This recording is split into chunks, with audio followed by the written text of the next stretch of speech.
Good morning. Today I'm going to show you how I make my mucus buster.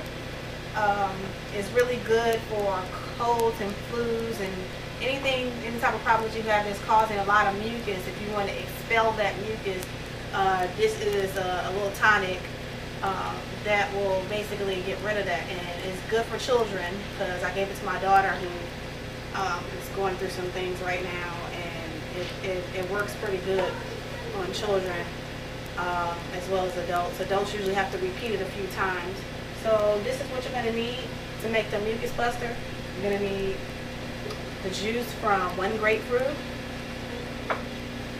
juice of 1 lemon, 1 clove of garlic, or you can use those colic drops. I think that's how you pronounce it. It's the odorless, tasteless garlic drops that they have sometimes at the health food store or at the pharmacy. You can use those if you don't like the taste of garlic, but usually with the warm water and the peppermint oil, that you're going to have to use 2 drops of peppermint oil in that too. You usually can't taste it. And we're also going to use fennel tincture. So let's start by juicing grapefruit.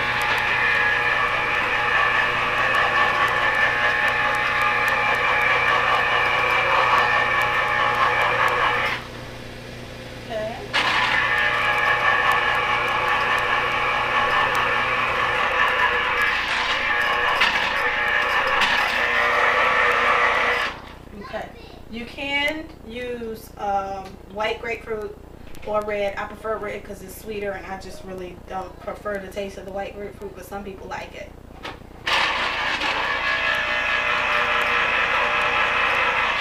Got the lemon going. Okay, so I'm just going to take that juice, pour it into my mug here.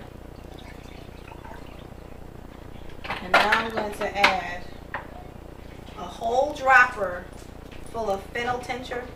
And there are some that are alcohol based, and there are some that are glycerin based. So it's up to you which one that you prefer to get.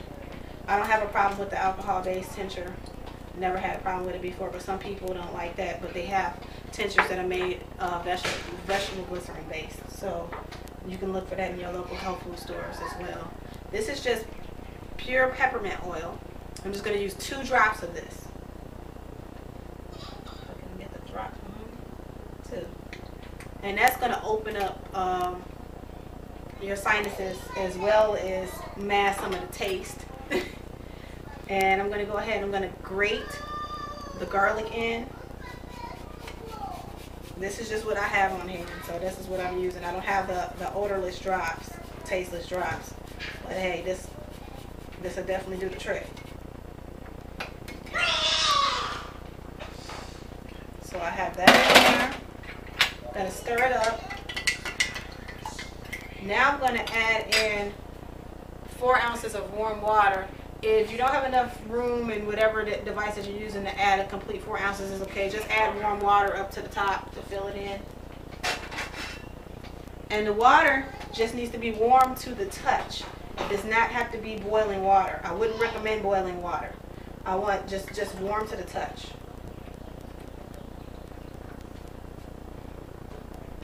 So for you raw foodies out there, it'll still be considered, you know, something a raw tonic, because you're not going to be using water that's heated to the point of boiling. So, alrighty.